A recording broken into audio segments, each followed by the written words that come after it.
Welcome into the NBA closing line for Saturday, April 27th. We got Ski Profit, Ian Cameron, myself, Drew Martin. We're hitting on tonight's games. Two games tonight. We got Denver, San Antonio, the late game. Philadelphia, Toronto, the early game. We also got two on tomorrow's slate. We'll get Ian's opinion on that. Ski and I will be back tomorrow, Sunday, 11 a.m. Eastern. But for today's show, we're breaking down today's two games and getting a look ahead towards tomorrow's games. Ski at Ski Profit on Twitter. Welcome into the show. How you doing today, buddy? I'm doing well. It's great to be back with you guys. We've been having success with our best bets. I'm looking to get some more winners. Absolutely. Always nice to have winners. 7-3 year to date since the show has started. We've been here Saturdays and Sundays. Start of the NBA playoffs. We'll be going through the NBA finals. So stay tuned Saturdays and Sundays, 11 a.m. Eastern. Ian Cameron on Twitter at Babano. Welcome in. Happy Saturday morning to you, buddy. It's good to be with you, Drew and Ski. Looking forward to the weekend. Now we're getting into the good stuff. I think this has the potential to be one of the better second rounds in NBA recent memory. When you look at what we're going to have across the board, the East is as good as it gets. We have two tremendous series potentially, Boston, Milwaukee, Philadelphia, Toronto. There's no reason those series can't be very entertaining, very competitive. Looking forward to both of those. And in the West, you're going to have Denver or San Antonio versus Portland. I think either of those series is going to be good. And, of course, we've got the de facto West final. Some people say the de facto NBA final. I think that's disrespectful to some teams in the East. But Houston, Golden State goes without saying. That should be a hell of a lot of fun and a massive test for the Warriors, who've looked a little, like I said on Twitter, they've turned their effort and intensity level on and off like a water faucet. That's not going to cut it against Houston. And Ian, you bring up a good second round here. Right off the top, we got 7:30 Eastern, 4:30 Pacific. Philadelphia at Toronto, -6.5 across the board, 22 being the total. This is your Raptors team, man, north of the border. What are you liking here? Do you like them minus the points? Do you like them in the series? What are your thoughts here, Philadelphia, Toronto?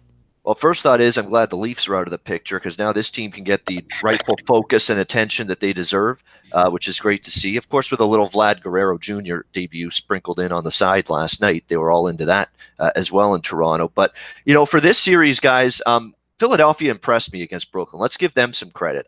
Defensively, they turned it up. Especially in the closeout game against the Nets, a Nets team that, their strength is offensively. Shoot the three, pick and rolls. That's where Brooklyn's game is. And Philadelphia neutralized that and played their best defensive game, and I thought got better at that end of the court. And that's always been the suspect part of their team, in my opinion, throughout most of the season. So they're going to need to bring that against Toronto. Toronto's defense was scintillating, is a good word to use against Orlando, especially from game 2 onward. Just suffocated the Magic. They kept Vucevic under control. Fournier really didn't do a whole lot. T. Ross, as the series went on, really started to struggle with his shot. Aaron Gordon, I think, had a couple of good games, but again, later in the series, they made that adjustment, shut off the interior, shut off the rim against him. So the Raptors were tremendous defensively as that series went on. And now the key is going to be that interior defense, which got so much praise against Orlando. Can it be there here?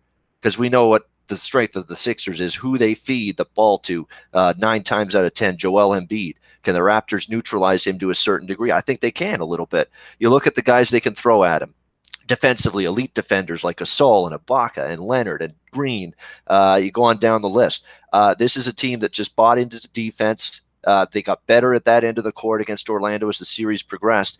I think it's going to fall a lot more, Simmons and Redick and guys like this for the Sixers, because I don't think Embiid's just going to have these carry his team dominant games against a team that's defending, particularly in the paint, the way the Toronto Raptors were down the stretch of that series against Orlando. So I think that's going to be an edge for them.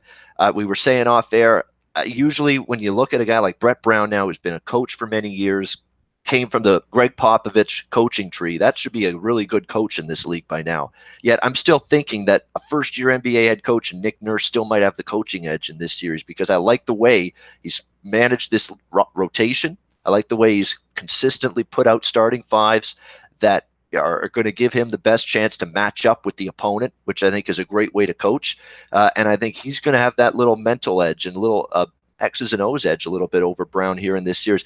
Not selling Philly short. If Philly wins this series, it's not a complete shock to me. It would be a minor shock, but not a complete shock. I just think there's matchup edges that work for Toronto. I like them in 6 the Raptors in this series. Now, as for game one, though, you're not going to see me laying 6.5 with Toronto. We've talked about their game one problems. The game one cobwebs are still very real. We thought this year, new team, new core, much more experience. Finally, maybe they'd have a good game one. It didn't happen against Orlando.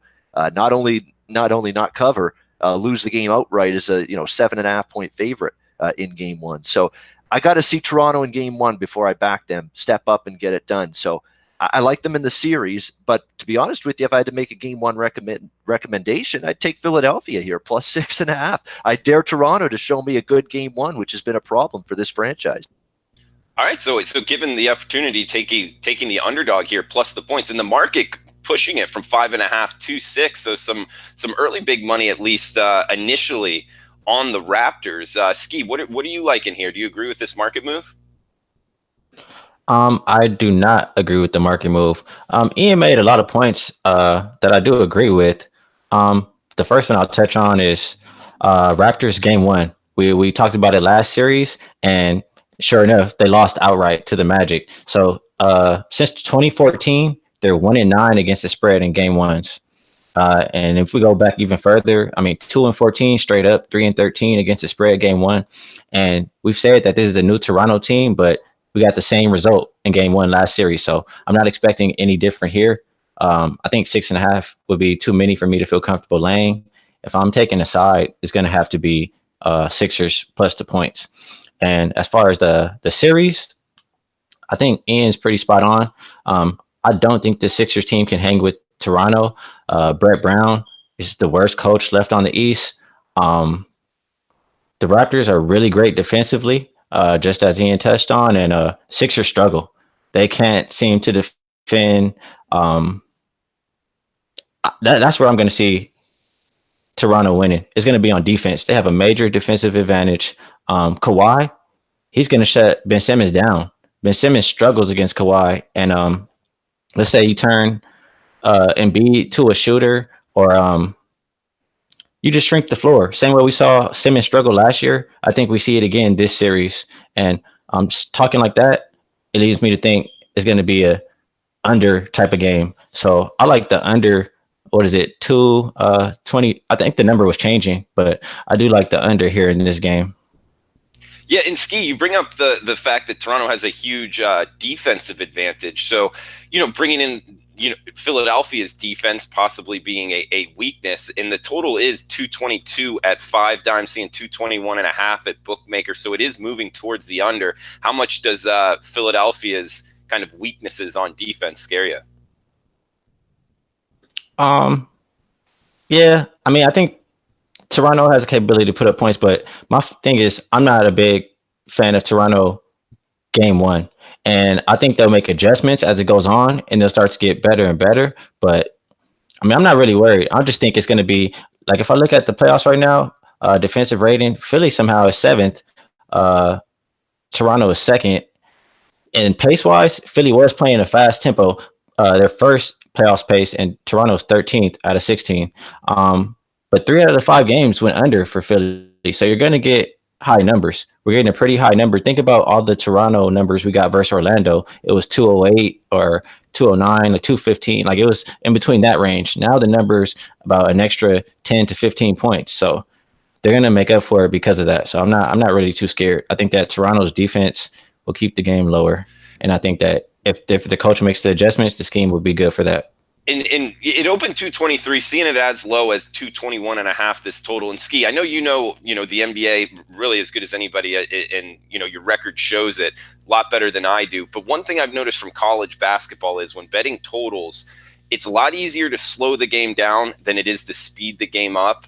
Would you say that it's the same way in the NBA as far as the team looking to slow it down in this case is going to have a little bit more success, or do you think it's more a home team or just that particular matchup in terms of what the pace is projected to be?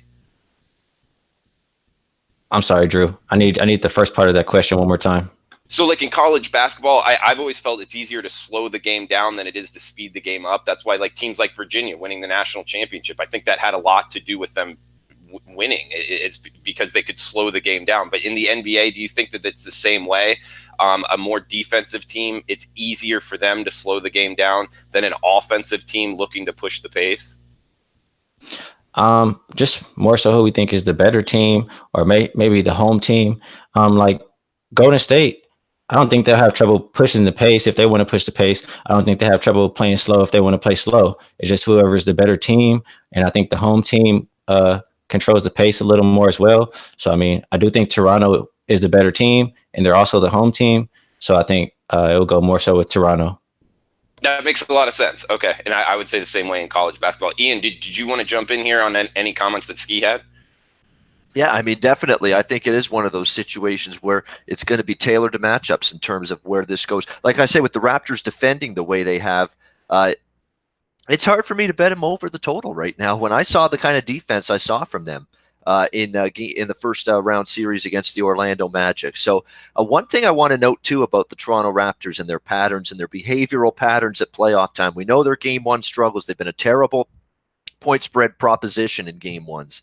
They've lost most of these game ones. Just on the straight up standpoint, they're 2-14 in their last 16 game ones, which is hard to believe, but it's true. My best advice is, if you like Toronto in the series and maybe looking at backing them game to game like I do, like I say, I would look Philly today. I want no part of Toronto today. I'm hoping they struggle, maybe even lose today. And then I come back and just hammer them in game two, because they have had a consistent track record after a game one poor performance of just annihilating their opponent in game two, that very next game. It happened again against Orlando as well. I think their cover rate in game two after these bad game ones has been exceptional, this Raptors team. So that's what I'm open for. Maybe Toronto, we get these game one problems again tonight, and then game two. If that's the case, I'll absolutely just go nuts taking the Raptors in game two, because they've been a strong bounce back team off these shoddy game ones. And we got Raymond in the chat corrected me a little bit. It opened 223 down to 222, and then a push back up to 223 at Pinnacle. So some differing opinion here as far as the big money goes in this total. Also, Matty Drama saying, when does this become a baseball closing line? And Ski, we were talking off camera. You're betting baseball now too. So when the NBA playoffs is over, Matty, this might become an MLB closing line. And before we leave kind of the Canadian sports here, Ian, do want to throw it to you. Vladdy Guerrero with his debut in the MLB here, at least for this year. He looked good, man. I guess you could say the winning run was him getting on base. What do you think? Kind of initial thoughts of Vladdy Guerrero Jr. getting on the field? Well, first of all, initial thoughts is hell yeah if we make this a baseball show when NBA finishes. Baseball is I've had an amazing start. This is the best start I've ever had in baseball. 10 units up so far on the season, so it's been fantastic. It's hard to get that in baseball, believe me. You get to plus 10 units at any point in an MLB season, you're just counting and thanking your lucky stars, because it is a grind on a daily basis. But baseball. Looking forward to that if we end up doing a show for baseball. But you're right, Vladdy Guerrero Jr.'s debut last night was everybody's talking about. I mean, the media coverage was immense. You had Canadian beat writers, Canadian media, American media, Dominican Republic media from Vladdy's home. The game was aired on three different countries, coast to coast: Canada, the States, and Dominican Republic. So it got a lot of attention. I think this guy's going to be a special hitter for one reason. He's not going to be a Joey Gallo type. You look at his frame, you look at his build, you think this guy's just going to be a tremendous home run power hitter. He's not going to be Joey Gallo, folks. He's not going to be one of these guys that hits home runs and strikes out 200 times a season and has a 206 average. All right. He is such a better hitter than that. It's not even funny. This guy can put the ball in play. He can shorten up his swing. He is a patient, disciplined hitter. He's not a bad ball hitter. He's going to be patient. You saw him almost take a couple of walks last night, too. And then that ninth inning hit, his first major league hit, that double down the right field line. Perfect example of what I'm talking about. This guy's just going to be able to put the ball in play. He's going to be a professional hitter. He's not going to be a free swing for the fences kind of guy. That was a wonderful piece of hitting to get that leadoff double, which led to the Blue Jays win last night. So very important to point that out. This is not going to be just some big bomb, big power home run hitter. This is a guy that's going to be a great hitter. He's going to be able to use all areas of the field. He's going to be able to put the ball in play, get doubles, get triples, get singles. This is not just some slugger. He's going to be a really, really good major league hitter. And I think it's important people are aware of that. Good stuff, Ian. And yeah, the Toronto market with the Maple Leafs out, it's just Vladdy Guerrero in the Raptors, and it starts tonight against Philadelphia. Yep. Ski, here, what kind of closing comments did you have on the 76ers and Raptors tonight, man? I see Felipe Fernandez. He's asking, what do we think of Toronto first half? And I was trying to find advantages here. Sixers, first quarter, they're 14-6 against the spread. Their last 20. Toronto's quarters, those are all versus Orlando. On the first half, Philly is the number one first half points per game team. So they average about 61.4 points per game. And on the other side, Toronto is 11-2 against the spread last 13 first halves. It makes it tough. I don't really see that much of an advantage that I wanted to jump on it myself. And also, Philly is not a great road team. That mixed with me thinking Toronto's going to take this series, it kind of scares me away from taking Philly a little bit. Looking at a couple more stats, when the spread is +5 to +8, Philly is 3-8. They're 10-12 as a road dog. They're 15-18 versus upper competition, 55% win teams or more. But they are 5-1 against the spread their last 6, but majority of those are all Brooklyn. So, I mean, that kind of scares me away from taking the spread. But at the same time, that Toronto game 1 is just terrible. So, I mean, gun to my head, I would take +6.5, but I think the stronger play is the total under. Tomar agreeing with you here, Ski. He's saying Philly was a good first half team, but they aren't a good road team. So contrasting there. And do you have your best bet on this game, Ski? You know what? Most likely is going to be that under. 9 times out of 10 is going to be that under. Okay. We'll have to see to confirm that towards the end of the show. But we got a bunch of people in the chat. Tomar, D-Bash, J93, the writer, Maguster, 99. What is up, man?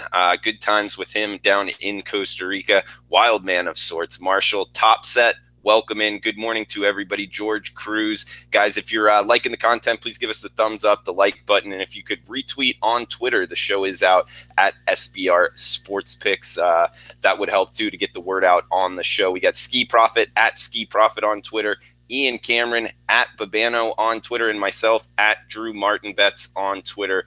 Guys, we got another game here for tonight's slate in the NBA playoffs. San Antonio versus Denver. Looks like 208 being the total, 208.5s out there as well, 209 at Heritage. So some opinion here from which sportsbook you're looking to bet at. -6 across the board. Not much other than that. Pushed up from -5.5 at the open. That is the Nuggets laying at home. Ski, we can start off with you this time, man. What are you thinking here? Spurs at Nuggets tonight. So first, I'll just tell you, before I go into numbers, I'm going to tell you my gut tells me that the Spurs take this game because of Pop, and I think they got the momentum after that last game. Now, I read these stats, and some of them kind of don't agree. Some of them do. When the spread is +4.5 to +7.5, the Spurs are 3-10-1.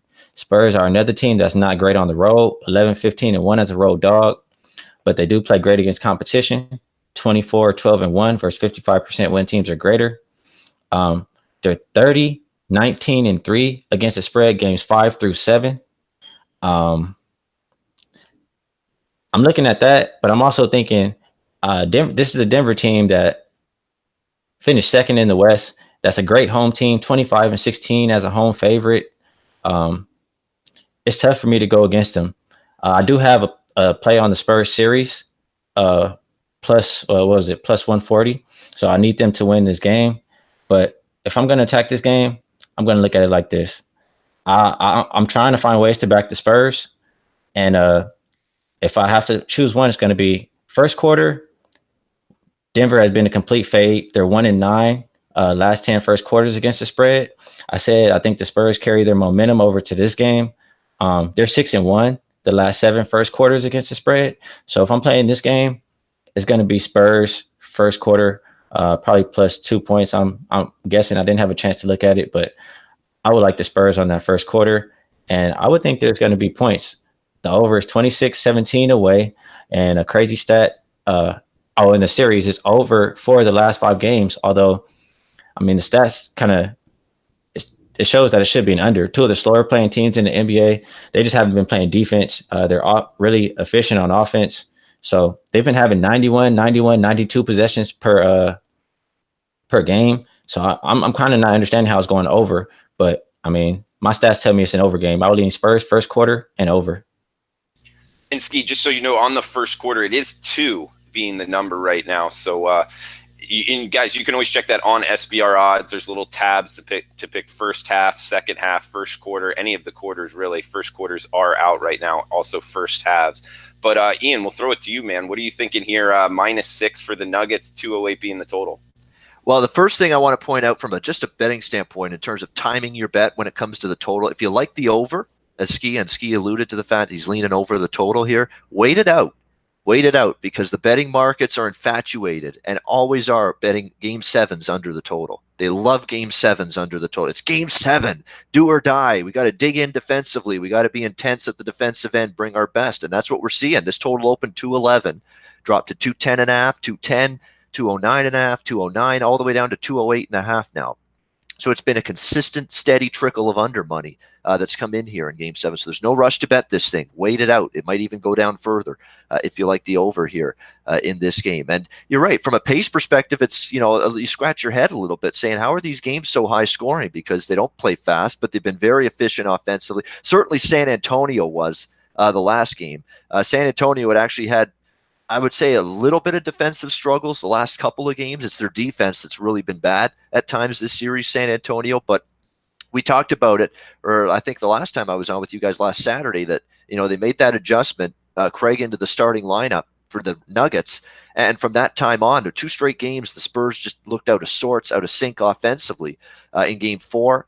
And in Game 5, returning home, facing elimination, they got it going, and it's simple. And it's what the Spurs are going to need, obviously, if they're going to stay in this game and have a chance to win it here on the road.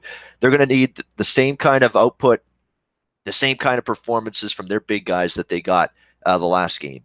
Aldridge, 26 points, DeRozan, 25 points. Those are veterans. Those are guys that have been there, done that in the playoffs a lot over the years. Those are the guys that need to be going for the San Antonio Spurs. They were in Game 6 against Denver. So you get those guys, if they can bring the combined, they were 22 for 38, 22 for 34 shooting in Game 6. That's the kind of production you need.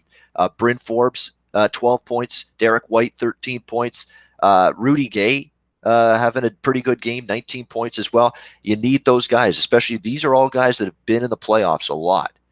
And that's where there's a little bit of an edge for San Antonio. They have more guys that have been in these big-time Game 7s before, pressure spots, than some of these Denver players. Is that going to show up a little bit here in Game 7? That's the question. And for the Nuggets, it's nice to have Jokic have 40 points like he had the other night, but, are you going to have Jamal Murray in the biggest game of his career have a step up and play well? That's a question mark. He's had an up and down series. What are you going to get from Gary Harris, another guy that's been up and down? Paul Millsap, the veteran, even has been, had some great moments, had some not so great moments. So it's going to be up to these guys to really the supporting cast for the Nuggets, because you can't hang it all on Jokic. Jokic's probably not going to go off for 40 points, not when you got to face a team coached by Greg Popovich. They're going to try to make that adjustment here on him. So it's going to be up to some of these Denver guys that have had these really inconsistent performances from game to game to step up. I got to lean to San Antonio here, getting +6 in this game. I think it's a game where it comes down to the wire. I know in Denver,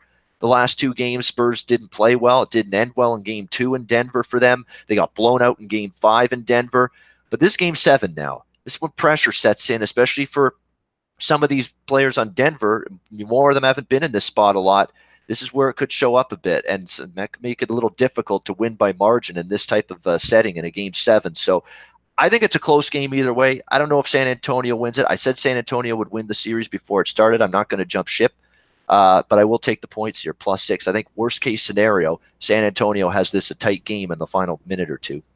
Good breakdown, Ian. And guys, we got Kobe in here saying, when did y'all start? We start 8 a.m. Pacific, 11 a.m. Eastern every Saturday and Sunday throughout the NBA playoffs. So, yeah, come join us every week. And Geraldo, good morning to you. Buenos dias, amigos. Ski, this one in Denver, mile high, thin air. How much do you think that matters here? Or you think the Spurs, Popovich just kind of shake that off? It definitely matters. It's not like they're just superhuman, but Tomar makes some good points here. Spurs are an old team. It will be tough playing Game 7 on one day's rest and having legs for 3-point shooting late in the game.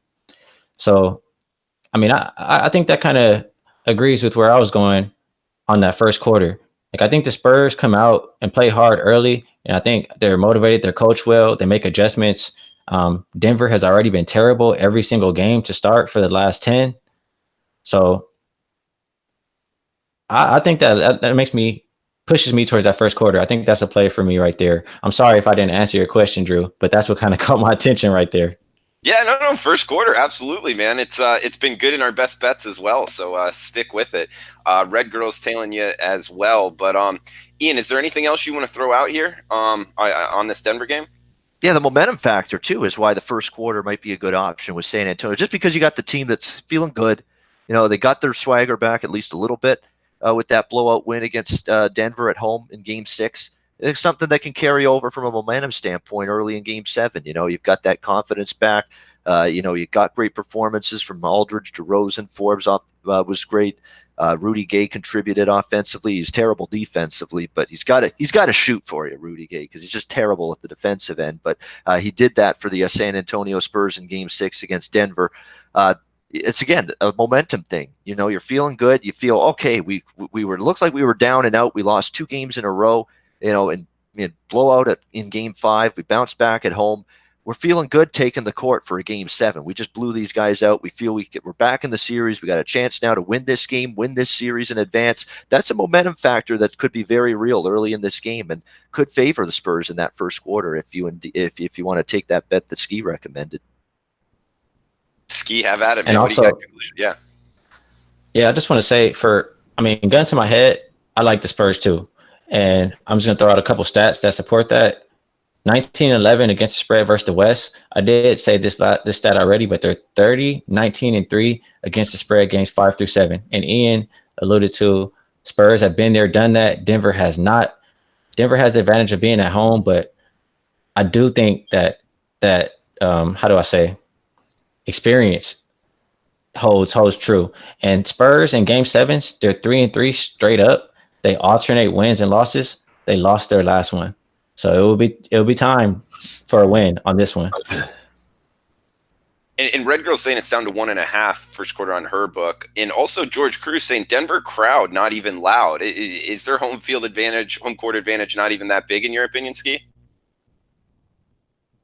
No, there's altitude. It's definitely hard to play there. And I'm not going to comment on the crowd being loud or not, but I just know as far as that, it's a tough place to play. And I know that Denver is really great at home in general, and Spurs are not great on the road. So I do think Denver has an advantage in this game being at home, especially with the young players that they have. Good breakdown, Ski. Ian, anything else you wanted to throw out with this game? It should be a good game. I hope it is. It's the only Game 7 of the first round. It's the only series that's really been this back and forth emotional roller coaster in the entire first round. So you'd like to see the series go out on a high note here with a great Game 7. And obviously, if it's a great Game 7, it's likely going to be close, and I'm going to be happy with that because I'll be on San Antonio here. But I think it's going to be a very close game. I really do. I'd be surprised if Denver blows them out just because you've got these guys like Aldridge and DeRozan that have been in these kind of situations big time. Now, I'm not saying they've always thrived in these situations, especially in DeMar's case, but they've been in them, and maybe that's something that can help them here in this spot. But I see a close game either way. Though the point Ski made about the altitude and the thin air, though, is there to some degree for San Antonio. Like, that is the one little fear in the back of my mind, is did they get a little tired, dead legs, weary a little bit, and fatigue set in a little bit late in the game. And of course, when fatigue sets in, you're physically drained a little bit. What's it affect? It affects your shooting legs. You don't have that jump in your Jimmy. You don't have that jump in your 3-point shot. And that could be a concern down the stretch. But I'm going to I'm going to hope that they hang in there for 48 minutes and still go with the Spurs here in what I think is a close game.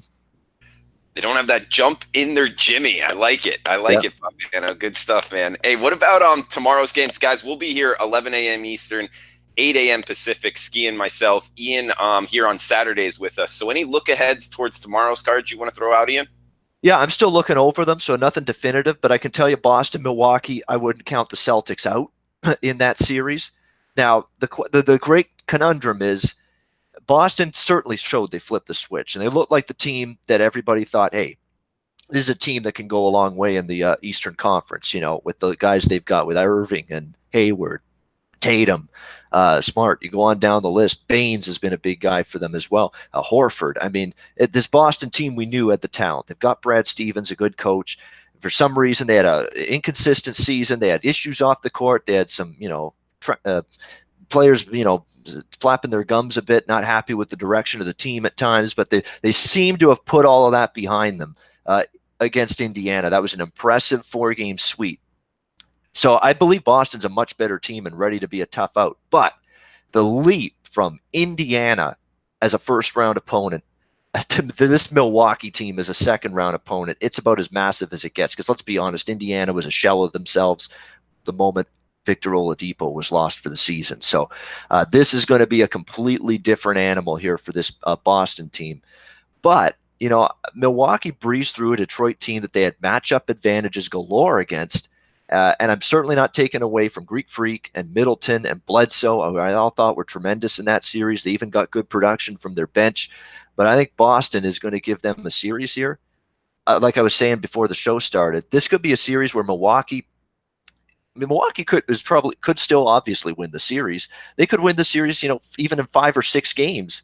Yet this could be a series that even if Milwaukee wins in 5 or 6 games, Boston could go 5-0 or 6-0 against the spread, or 5-1 against the spread. I think the point spread value is going to be on Boston, game in and game out in this series. I just think Milwaukee's going to be a tinge overvalued because they ripped apart this Detroit team that didn't have a healthy Blake Griffin, and you saw the effects of that.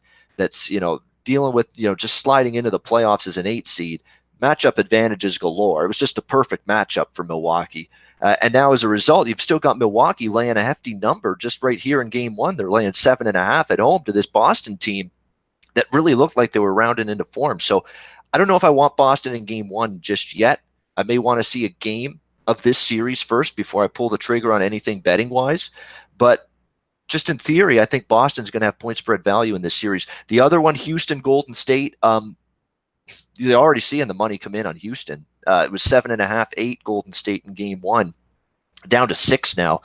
Houston is not going to get away with just turning off the effort, turning on the effort, turning off the effort, turning off the intensity, turning it back on again in this series. They're not. They got away with it against the Clippers. They're not going to get away with it here. Golden State is good in game 1s. For whatever reason, they've been tremendous. This is another series where I'm probably going to watch a game first. We'll see how it goes. I think if Golden State, comes out with that game 1 point to prove, people think Houston's going to be alive in this series. We'll show them. That could be the mindset for Golden State a little bit here in game 1. And if that's the case, they win and cover. I'm going to probably stay out of game 1, come back in game 2, and really take Houston. Because we saw it against the Clippers in game 2 of that series at home. We've seen it in game 2s under the Steve Kerr era. After a big game 1 performance, they've not followed it up. They just have not followed it up. They've been a bad ATS team in game 2s after a big game 1 win. They've even lost a couple of them.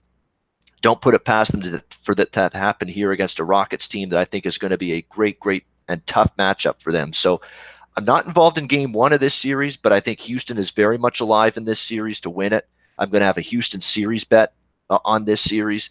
I'm not taking them game 1, but I'm going to hope Golden State, as their usual good game 1, come back really strong on Houston plus the points in game 2, which I think could be a great spot if Golden State has a good game 1. Ian, good stuff on the look ahead towards tomorrow's card. We got best bets coming up. And guys, if you're liking the content, please give us the thumbs up, the like button. We got over 200 people watching, only 34 likes. Don't be a lurker. Please help us out with the thumbs up button. Ski, anything you want to throw out here, man? Overall, today's games, tomorrow's games before we get to best bets? I'll just say tomorrow's games we have to talk about. And tomorrow's series we have to talk about, they're my favorite. I have a lot to say about them. So come back tomorrow, and I have, like I said, I have plenty to say. I am going to be on one play for tomorrow that I'd like to share right now. Um, I'm going to be on Boston plus the 7.5 points. Ian talked a bit about it. I'll talk more about it tomorrow, but I am going to be on Boston plus the 7.5. I like it. Stay tuned for tomorrow's show. A lot coming from Ski Profit, and he'll get us on the right sides, man. Right One side. last thing about that, Drew. If Go it's ahead. Boston, if it's first round Boston Celtics that whip the Pacers, and it's that Boston team that shows that we swept the Indiana more because we're back. We're on the beam again. We're a force to be reckoned with. Rather than, Indiana's not the same without Oladipo. They didn't play well down the stretch. If Boston shows that 4-game sweep was more of a product of what they did as opposed to what Indiana wasn't, and if that's the Boston in this series, Boston's going to cover in every game, I think, in this series. I really do believe that, because I think this is still a betting marketplace that's a little leery of Boston, because the regular season was filled with such turmoil for them in terms of their inconsistency, the off the court stuff. But I'm in the camp where I think Boston's going to be just a pain in the ass and a big thorn in this Milwaukee team. J93, the writer, saying we need more than 23% likes. We profit better than that. Good stuff, man. Also, Marshall Hoffman saying, show me the money. Ryan Ski riding them all series. Yes, show me the money, Jerry Maguire. It's got it. Is it a top 5 movie, guys? Ian, in your opinion, Jerry Maguire, top 5 movie all time? It's one of my favorites. It was well acted. Everybody talks about Tom Cruise. Look, Cuba Gooding Jr. was his equal in that movie. He was tremendous. The whole movie was great. Everybody remembers the soundtrack too, the music that they played in the background of it. So, awesome movie. I've already seen it like 10 times, so it tells you how much I've liked it over the years. Yeah. Oh yeah, man, it's one of my favorites. It's like all about life, You're up on top, and then you hit the bottom, and you got friends that help you out. Ski, you like that movie? I'll tell you, I'm always the guy who never watches any movies. Any movie people talk about, I have no idea what's going on. I can't remember the last movie I even saw. Oh, man, I'm the same way. I don't watch many movies at all, just because being in sports betting, it's all about sports. But that is one that I'm a big fan of. Anyway. Betting movie perspective, Casino, and Two for the Money. That's where you start. You watch those two. Both of them are excellent. I feel like somebody told me to watch that Two for the Money too. So maybe that's one I definitely need to check out. Oh yeah, it's a good one. And Casino as well is a classic from the 90s. It was a great movie. Good stuff on the gambling movies, guys. El Duque in the house. Thanks for joining us, chip player as well. All right, guys, let's move on to best bets. They've been good. 7-3 out the start here. Don't want to hype it too much. Small sample size, but we are to double digits in terms of plays release on the best bets, and 70% so far. So let's go at it. Ian, you want to be up first? At Babano on Twitter, man. What do you want to lead us off with best bets? Yeah, I mean, obviously just the 2 games today, so it's clearly the bet I feel the strongest about and most confident about. San Antonio +6 against Denver, Game 7. I think we got a close game, down to the wire. I'm not going to jump ship. How can I jump ship in a Game 7? I said San Antonio is a 7 seed against the 2 seed as the underdog in this series, could win this series, and they're in a Game 7 with one chance to win it, one shot. All you need is one game to win, and I'm going to jump ship now and say Denver? No, I'm not going to do that. Give me San Antonio here, +6. I think at the very least, we have a down to the wire, down to the final possession kind of game. Spurs +6, best bet. And Ski, want to just come back to you because I'll leave you for last, man, as far as the best bets. But do want to ask you a question on the San Antonio-Denver game. Do you feel more confident full game or first quarter with the Spurs? First quarter. All right. My best bet is Denver. No, San Antonio +2 first quarter. I'm getting it at Bet Online as we speak. Thank you to both Ian Cameron and Ski Profit for the advice. I'm on San Antonio +2 first quarter. Ian Cameron on San Antonio +6. Is that the best number you got, Ian?